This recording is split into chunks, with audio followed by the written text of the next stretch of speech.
Dr. McConnell, he's an orthopedic surgeon, and the ironic thing is he specializes in arthroscopic surgery for the knees and shoulders, and he unfortunately developed a really big disc herniation that was pinching, I think, about 75% of his spinal cord. He was having very difficulty walking, was in a lot of pain, so he wanted it done minimally invasively.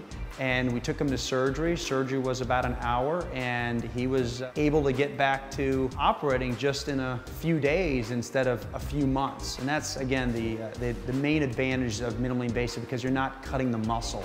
And really, that's where most of the pain that patients go through. Well, I had a disc that ruptured when I was doing some work on my farm. As a result of that, I had really impressive pain, which reached the point I wasn't able to get out of a wheelchair.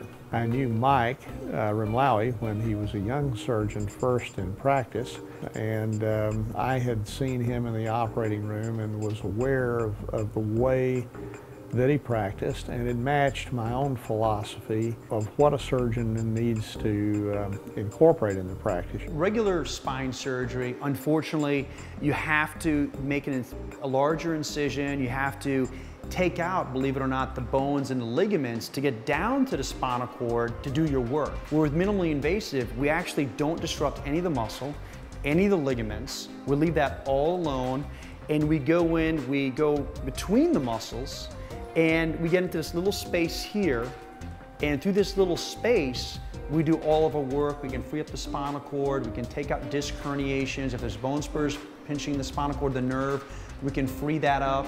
A lot of the surgery we can do with the patients awake, or they can go home the same day as well. In less than 2 weeks, I was able to go back to a full schedule of doing surgery, being on my feet 10 or 12 hours a day, and did it quite successfully, for which I owe Dr. Rimlawi quite a debt of gratitude.